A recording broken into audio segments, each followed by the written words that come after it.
오늘 말씀의 역사적인 배경은 여러분들 잘 아시는 대로 바벨론의 느부갓네살 왕이 예루살렘을 공격해서 포위당하고 계속해서 약탈해가는 그런 상태에서 유다의 마지막 왕 시드기야가 예레미야에게 사람을 보냅니다.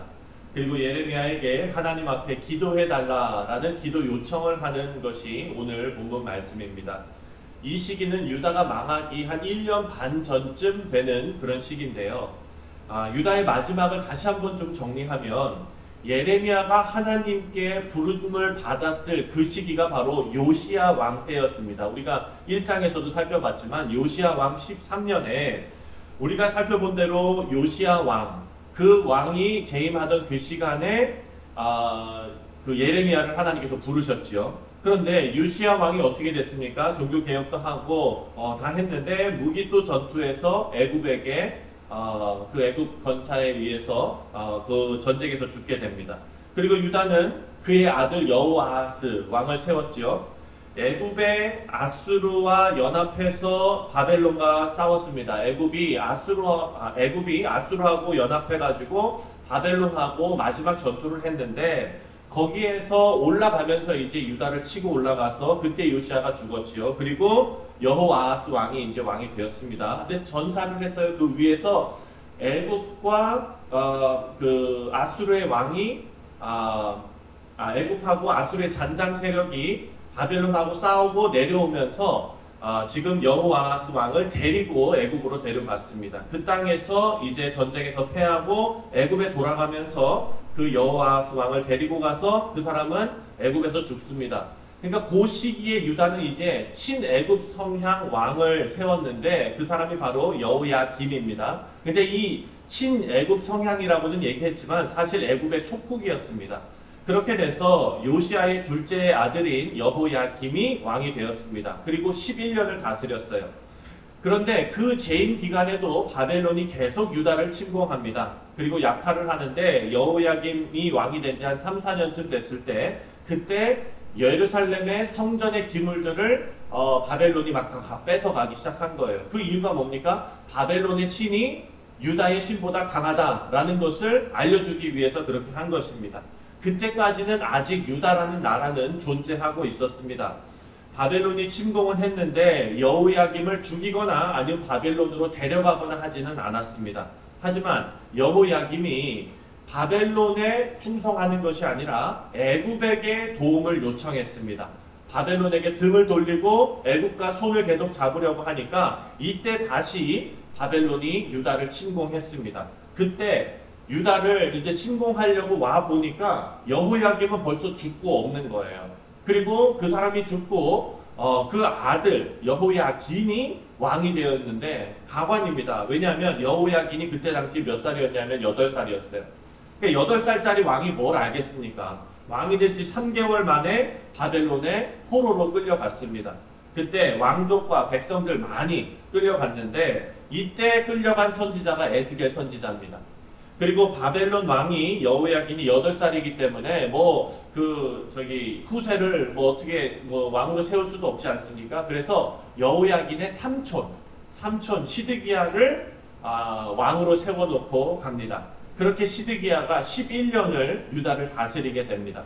바벨론에게 완전히 망하고 두 눈이 뽑혀가지고 나중에 11년 후에 바벨론으로 끌려가게 되는데 오늘 본문이 이제 그 시드기야의 마지막 통치 시기를 배경으로 한 말씀입니다. 오늘 말씀에 보면은 8절부터 10절 말씀에 예레미야가 백성들을 향해서 바벨론 군대에게 대항하지 말고 항복해야 한다라고 말합니다. 하나님의 뜻은 너희가 항복하는 것이다. 그렇게 말하거든요. 그런데 시드기야는 아직도 거짓 선지자들의 말을 듣는 거예요. 그리고 우리가 나중에 27장에서 보겠지만 친애굽 정책을 써서 애굽과 에돔과 그리고 모압과 이런 밑에 나라들하고 반 바벨론 동맹을 맺습니다. 이 사실을 알게 된 바벨론이 다시 유다를 쳐들어와 가지고 시드기야를 바벨론으로 불러갑니다. 불러가서 충성을 맹세하라고 시드기야에게 협박을 하는데 시드기야가 그 상황에서 겨우 목숨 부지해서 유다로 돌아왔는데 다시 애굽하고 동맹을 맺습니다. 바벨론을 배신하지요. 그래서 결국 유다는 망하고 시드기야는 두 눈이 뽑혀서 바벨론으로 끌려가게 되는 것이 역사적인 사실입니다. 이런 배경 안에서 오늘 1절과 2절을 보면은요, 시드기야가 예레미야에게 유다를 위해서 다시 기도하라 라고 명령합니다. 아마도 예전에 히스기야 왕이 이사야 선지자에게 기도 요청을 하고 그리고 18만 명이 넘는 아수르 대군을 물리쳤던 것을 아마 기억했던 것 같습니다. 그런데 지금 상황은요, 그때 상황하고는 조금 다릅니다. 왜냐하면 첫 번째, 하나님의 입장에서 봤을 때는 가장 먼저 하나님의 뜻은 유다가 바벨론에게 망하게 하시는 것이 하나님 뜻입니다. 하나님의 뜻을 이미 정하셨습니다. 그리고 또 하나 생각해야 될 것은요, 우리 입장에서, 인간의 입장에서 이 문제를 바라본다면 히스기야 왕은요, 이사야에게 기도 요청을 하기 전에 누가 먼저 기도했는가? 히스기야 왕이 먼저 기도했어요. 히스기야 왕은 이사야에게 기도 요청을 하기 전에 자신이 먼저 하나님 앞에 엎드려서 기도했습니다. 하지만 오늘 본문의 시드기야는 자신이 하나님 앞에 겸손하게 엎드리는 것이 없습니다. 그냥 예레미야에게 기도하라고만 명령하고 있습니다. 정작 기도해야 할 사람은 기도하지 않았다는 것입니다. 사랑하는 성도님들, 누군가 우리를 위해서 기도해 준다는 것은 너무나 아름다운 일입니다. 하지만 여기서 우리가 알 수 있는 영적 교훈은 내가 먼저 스스로 기도 자리에 나아가야 한다라는 것입니다. 그리고 두 번째, 우리가 오늘 본문에서 알 수 있는 것은 우리가 기도하는 것보다 우선해야 할 것이 한 가지가 있습니다. 그것이 바로 하나님의 말씀을 듣는 일입니다. 우리의 기도는 말씀의 기초 위에 그 기도를 쌓아가는 것입니다. 시드기야는 예레미야가 선포한 하나님의 말씀을 듣지 않았습니다. 하나님의 말씀은 8절부터 10절에 나오는 대로 사망의 길과 생명의 길이 이미 예언되어져 있었습니다.